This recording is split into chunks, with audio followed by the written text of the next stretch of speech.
97 edition. Chapter 1. Jonathan Harker's Journal. May 3rd. On May 1st, arriving at Vienna early next morning. Should have arrived at 6:46, but train was an hour late. Budapest seems a wonderful place from the glimpse which I got of it from the train and the little I could walk through the streets. I feared to go very far from the station, as we had arrived late and would start as near the correct time as possible. The impression I had was that we were leaving the west and entering the east, the most western of splendid bridges over the Danube, which is here of noble width and depth, took us among the traditions of Turkish rule. We left in pretty good time and came after nightfall to Klausenburg. Here I stopped for the night at the Hotel Royal. I had for dinner, or rather supper, chicken done up some way with red pepper, which was very good but thirsty. M.E.M. I asked the waiter, and he said it was called paprika handel, and that, as it was a national dish, I should be able to get it anywhere along the Carpathians. I found my smattering of German very useful here. Indeed, I don't know how I should be able to get on without it.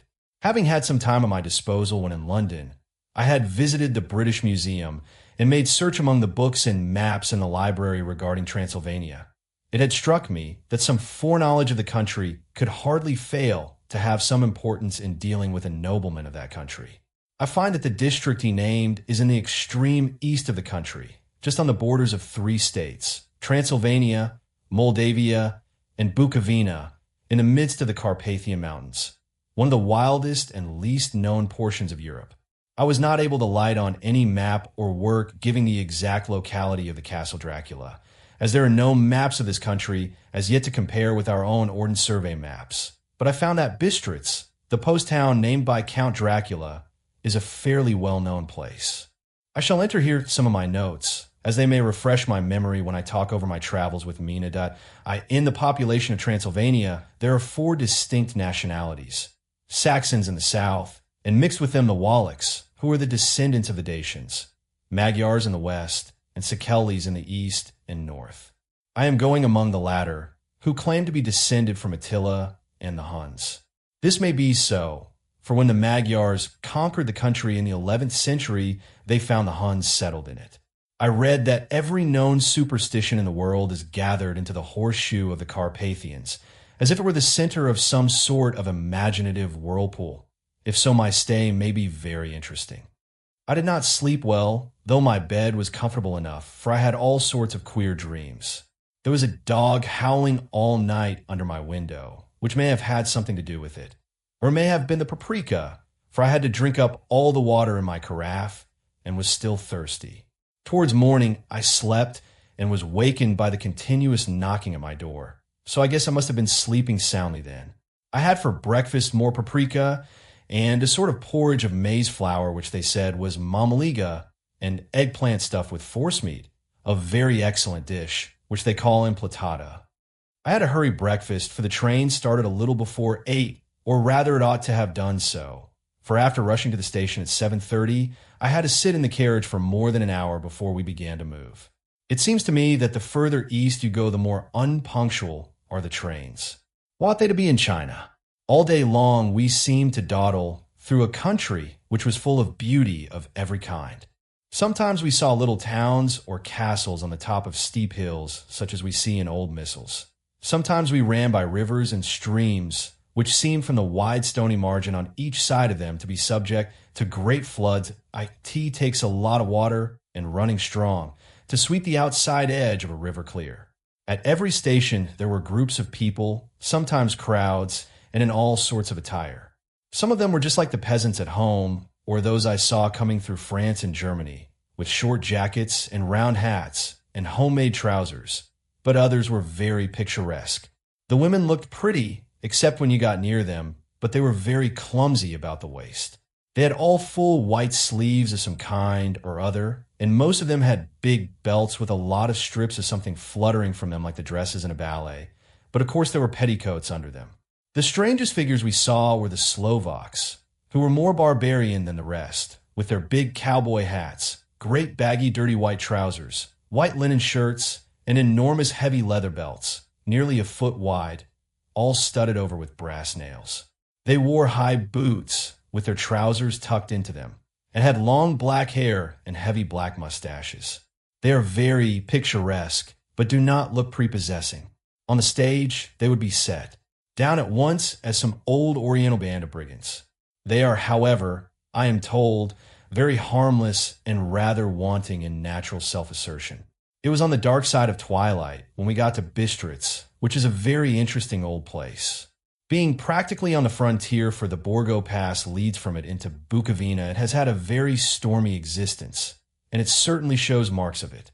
50 years ago, a series of great fires took place, which made terrible havoc on 5 separate occasions. At the very beginning of the 17th century, it underwent a siege of 3 weeks and lost 13,000 people. The casualties of war proper being assisted by famine and disease. Count Dracula had directed me to go to the Golden Krone Hotel, which I found, to my great delight, to be thoroughly old-fashioned, for of course I wanted to see all I could of the ways of the country. I was evidently expected, for when I got near the door, I faced a cheery-looking elderly woman in the usual peasant dress white undergarment with a long double apron front and back of colored stuff fitting almost too tight for modesty. She smiled and gave some message to an elderly man in white shirt sleeves who had followed her to the door. "Welcome to the Carpathians. I'm anxiously expecting you. Sleep well tonight. At 3 tomorrow the diligence will start for Bukovina. A place on it is kept for you. At the Borgo Pass my carriage will await you and will bring you to me." For May I found that my landlord had got a letter from the Count, directing him to secure the best place on the coach for me. But on making inquiries as to details, he seemed somewhat reticent and pretended that he could not understand my German. This could not be true, because up to then he had understood it perfectly. At least he answered my questions exactly as if he did. He and his wife, the old lady who had received me, looked at each other in a frightened sort of way. He mumbled out that the money had been sent in a letter, and that was all he knew. When I asked him if he knew Count Dracula and could tell me anything of his castle, both he and his wife crossed themselves and, saying that they knew nothing at all, simply refused to speak further. It was so near the time of starting that I had no time to ask anyone else, for it was all very mysterious and not by any means comforting. Just before I was leaving, the old lady came up to my room and said in a hysterical way, "Must you go?"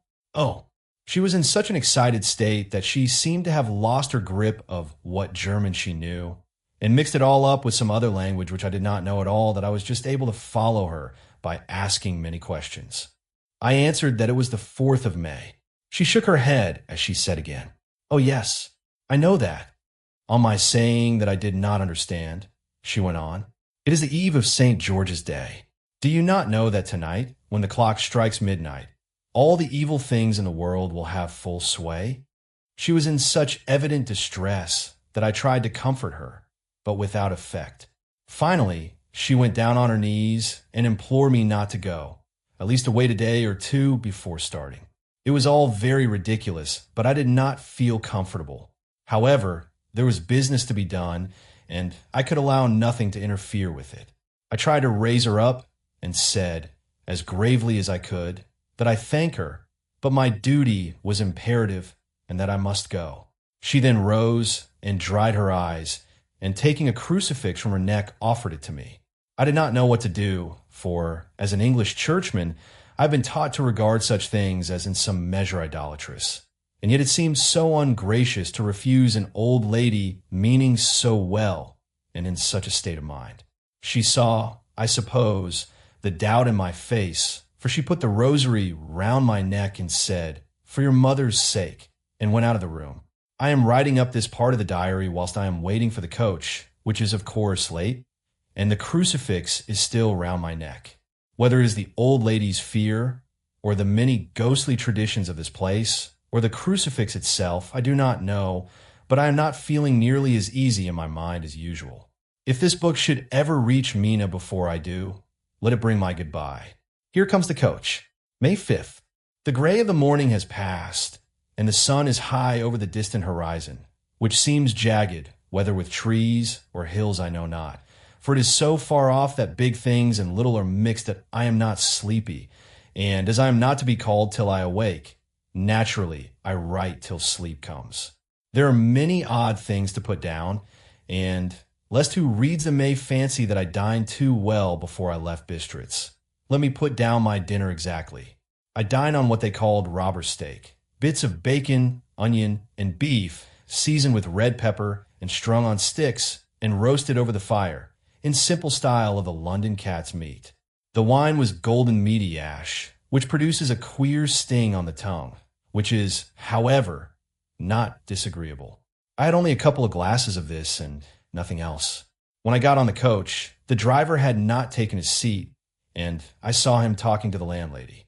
They were evidently talking of me, for every now and then they looked at me, and some of the people who were sitting on the bench outside the door came and listened, and then looked at me, most of them pityingly. I could hear a lot of words, often repeated, queer words, for there were many nationalities in the crowd. So I quietly got my polyglot dictionary from my bag and looked them out.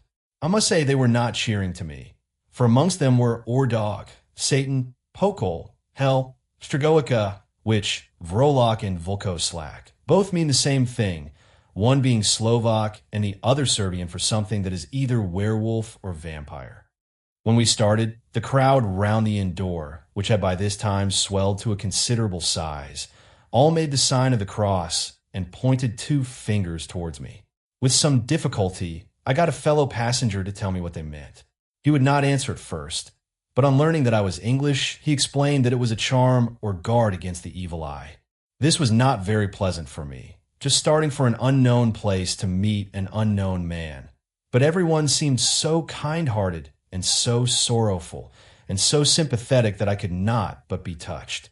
I shall never forget the last glimpse which I had of the inn yard and its crowd of picturesque figures, all crossing themselves as they stood round the wide archway, with its background of rich foliage of oleander and orange trees in green tubs clustered in the center of the yard.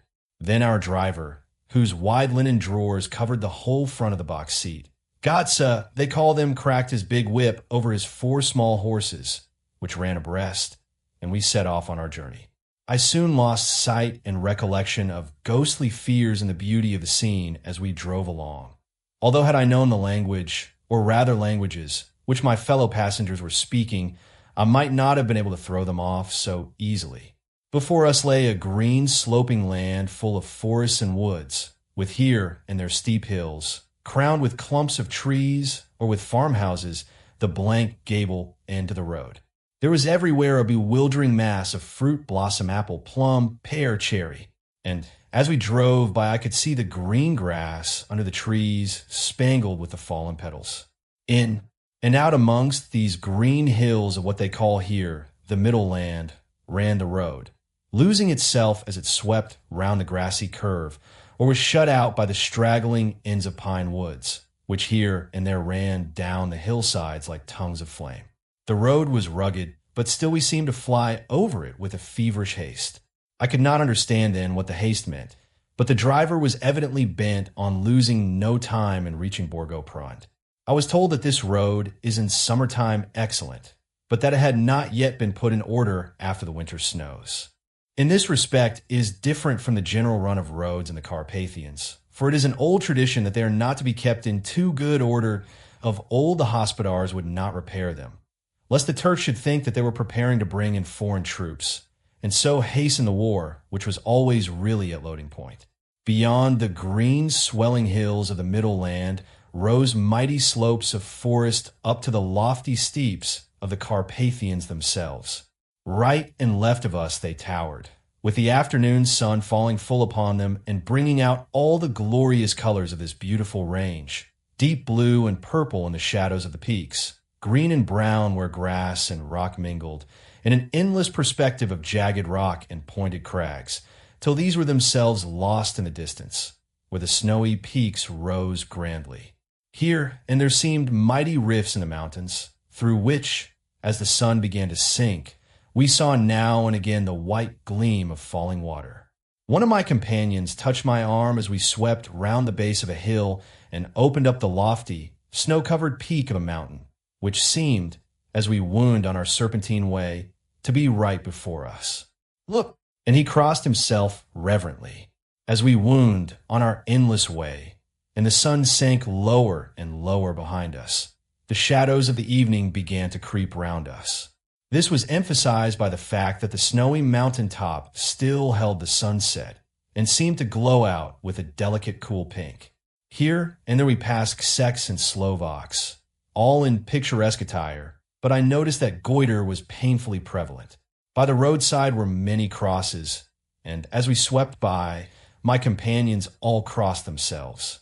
Here and there was a peasant man or woman kneeling before a shrine, who did not even turn round as we approached, but seemed in the self-surrender of devotion to have neither eyes nor ears for the outer world. There were many things new to me. For instance, hayricks in the trees, and here and there very beautiful masses of weeping birch, their white stems shining like silver through the delicate green of the leaves. Now and again we passed a lighter wagon that ordinary peasants cart with, its long, snake-like vertebra, calculated to suit the inequalities of the road.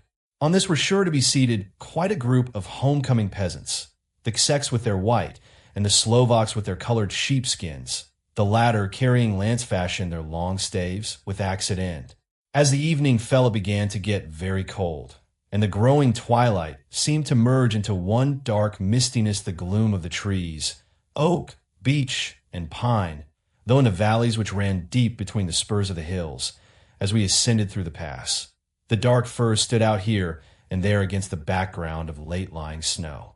Sometimes, as the road was cut through the pine woods that seemed in the darkness to be closing down upon us, great masses of grayness which here and there bestrewed the trees produced a peculiarly weird and solemn effect, which carried on the thoughts and grim fancies engendered earlier in the evening, when the falling sunset threw in a strange relief the ghost-like clouds which amongst the Carpathians seemed to wind ceaselessly through the valleys. Sometimes the hills were so steep that, despite our driver's haste, the horses could only go slowly.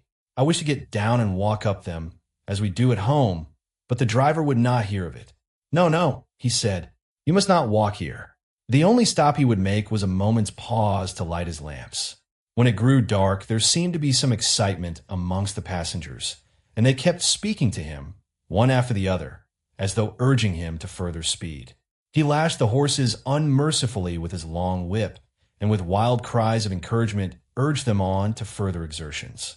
Then, through the darkness, I could see a sort of patch of gray light ahead of us. As though there were a cleft in the hills, the excitement of the passengers grew greater. The crazy coach rocked on its great leather springs and swayed like a boat tossed on a stormy sea.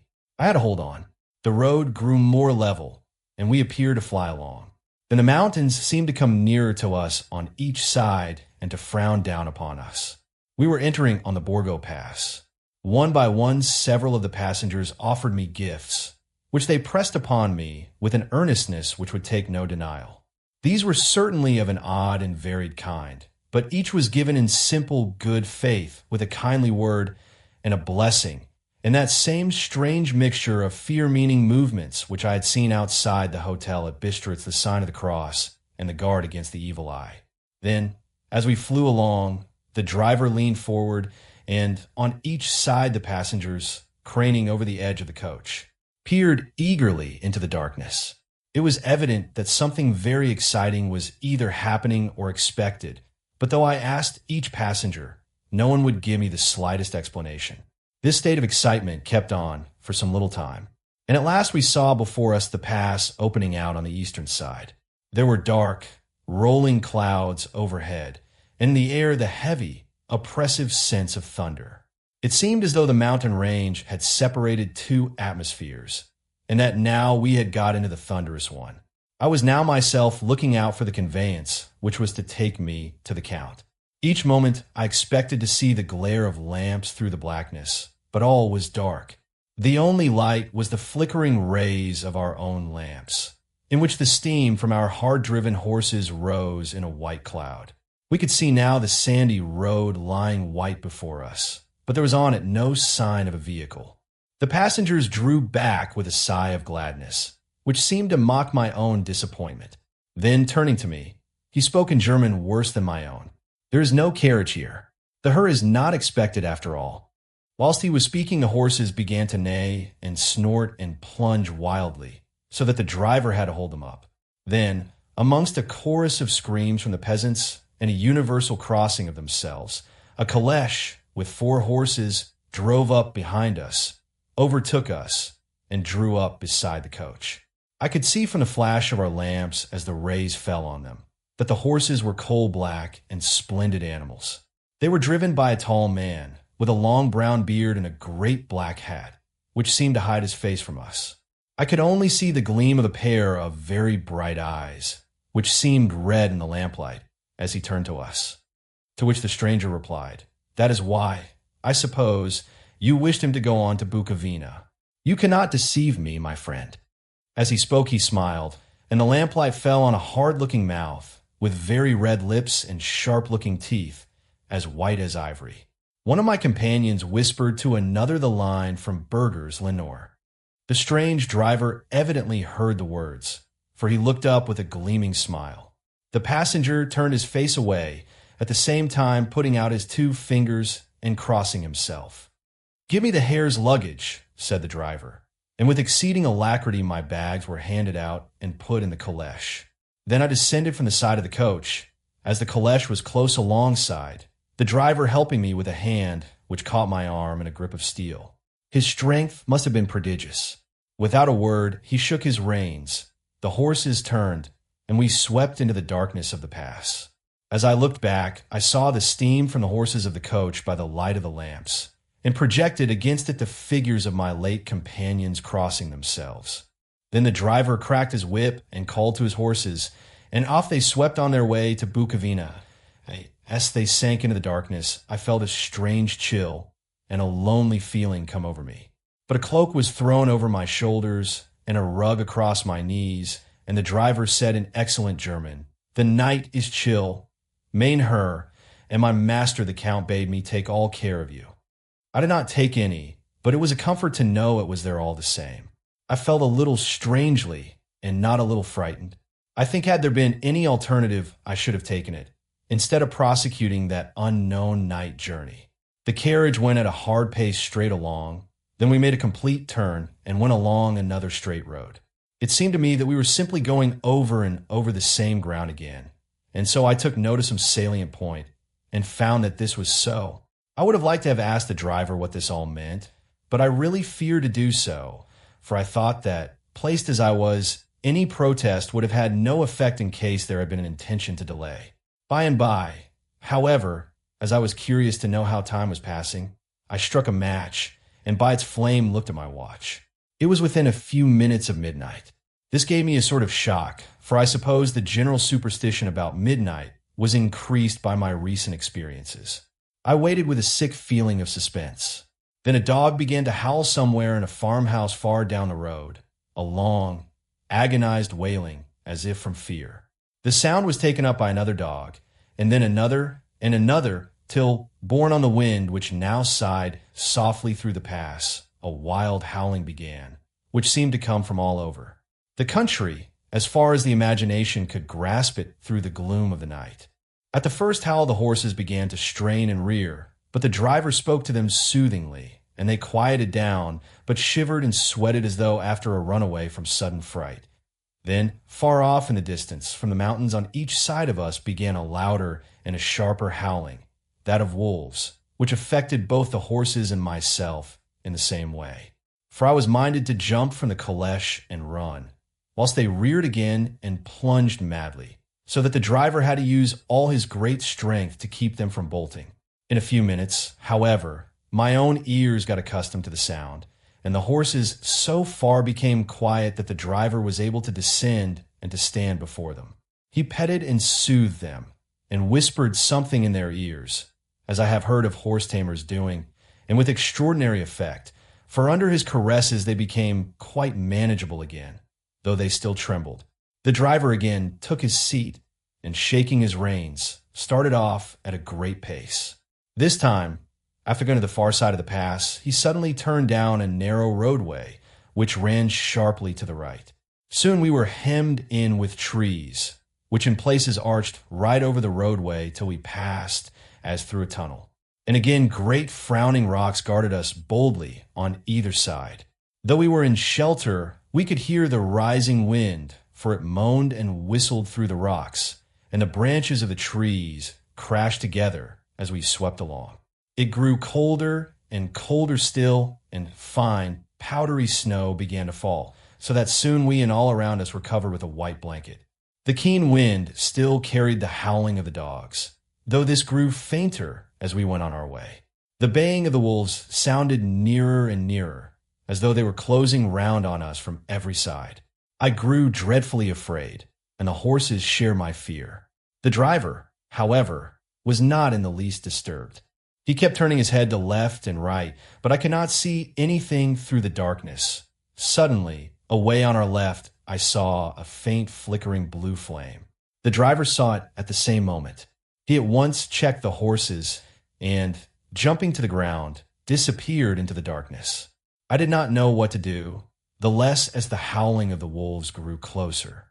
But while I wondered, the driver suddenly appeared again, and without a word took his seat, and we resumed our journey. I think I must have fallen asleep and kept dreaming of the incident, for it seemed to be repeated endlessly, and now looking back, it is like a sort of awful nightmare. Once the flame appeared so near the road that even in the darkness around us, I could watch the driver's motions. He went rapidly to where the blue flame arose. It must have been very faint, for it did not seem to illumine the place around it all, and gathering a few stones, formed them into some device. Once there appeared a strange optical effect. When he stood between me and the flame, he did not obstruct it, for I could see its ghostly flicker all the same. This startled me, but as the effect was only momentary, I took it that my eyes deceived me straining through the darkness. Then for a time there were no blue flames, and we sped onwards through the gloom, with the howling of the wolves around us, as though they were following in a moving circle. At last there came a time when the driver went further afield than he had yet gone, and during his absence, the horses began to tremble worse than ever and to snort and scream with fright. I could not see any cause for it, for the howling of the wolves had ceased altogether. But just then the moon, sailing through the black clouds, appeared behind the jagged crest of a beetling, pine-clad rock, and by its light I saw around us a ring of wolves, with white teeth and lolling red tongues, with long, sinewy limbs and shaggy hair. They were 100 times more terrible in the grim silence which held them than even when they howled. For myself, I felt a sort of paralysis of fear. It is only when a man feels himself face to face with such horrors that he can understand their true import. All at once the wolves began to howl as though the moonlight had had some peculiar effect on them. The horses jumped about and reared, and looked helplessly round with eyes that rolled in a way painful to see. But the living ring of terror encompassed them on every side, and they had perforce to remain within it. I called to the coachman to come, for it seemed to me that our only chance was to try to break out through the ring, and to aid his approach, I shouted and beat the side of the caleche, hoping by the noise to scare the wolves from the side, so as to give him a chance of reaching the trap. How he came there, I know not, but I heard his voice raised in a tone of imperious command, and looking towards the sound, saw him stand in the roadway. As he swept his long arms, as though brushing aside some impalpable obstacle, the wolves fell back and back further still. Just then a heavy cloud passed across the face of the moon, so that we were again in darkness. When I could see again, the driver was climbing into the caleche, and the wolves disappeared.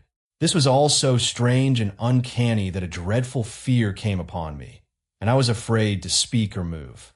The time seemed interminable as we swept on our way, now in almost complete darkness, for the rolling clouds obscured the moon.